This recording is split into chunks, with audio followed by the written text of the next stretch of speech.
Voters को प्रभावित करने के लिए विदेशी दखल सामने आया। क्या है पूरा मामला, यह रिपोर्ट देखिए।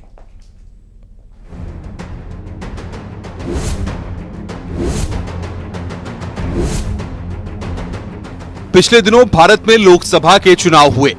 4 जून को नतीजे आए और नई सरकार बनी। इस चुनाव पर पूरी दुनिया की नजर थी, यहां तक कि विदेशी हस्तक्षेप की रिपोर्ट्स भी आईं। इसी क्रम में डिसइंफो लैब ने लोकसभा चुनाव में विदेशी हस्तक्षेप पर विस्तार से रिपोर्ट प्रकाशित की है। द इनविजिबल हैंड्स नाम से आई इस रिपोर्ट में बताया गया है कि किस तरह विदेशी मीडिया ने भारत में हो रहे चुनावों को लेकर 22 तरीके से रिपोर्टिंग की और लोगों को भ्रमित करने की कोशिश की। रिपोर्ट में कहा गया है कि भारत क्षेत्रीय शक्ति के रूप में उभर रहा है।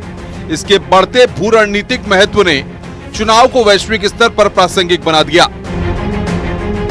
भारत उभरती हुई आर्थिक और सामरिक शक्ति है, इसलिए यहाँ के चुनाव के नतीजे ग्लोबल डायनामिक्स को आकार देने में महत्वपूर्ण भूमिका निभा सकते हैं। डिसइंफो लैब की रिपोर्ट में दावा किया गया है कि एचएलएफ और ओएसएफ ने भारत विरोधी एजेंडे के लिए फंडिंग की। फ्रांस के क्रिस्टोफ ज़फरलॉट को $3.85 लाख दिए गए।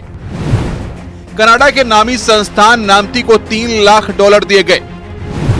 बर्कले को रिपोर्ट के लिए $3.46 लाख की मदद पहुंचाई गई। ह्यूमन राइट्स वॉच को $3 लाख की मदद पहुंचाई गई।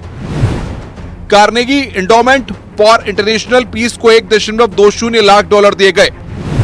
पाकिस्तान में आईएसआई को बड़े पैमाने पर आर्थिक मदद पहुंचाई गई। बता दें, दक्षिण एशिया के लोग पश्चिमी मीडिया के औपनिवेशिक हैंगओवर से अनजान नहीं हैं। ये हैंगओवर उनके संपादकीय पूर्वाग्रह और वर्चस्ववादी साहित्य में दिखता है।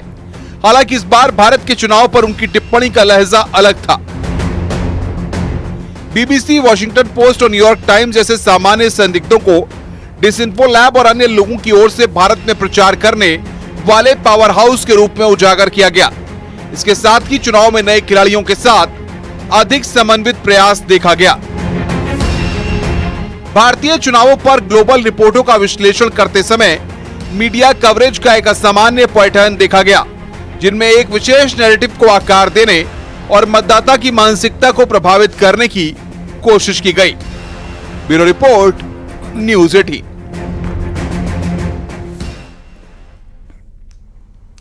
करीब 15 दिन हो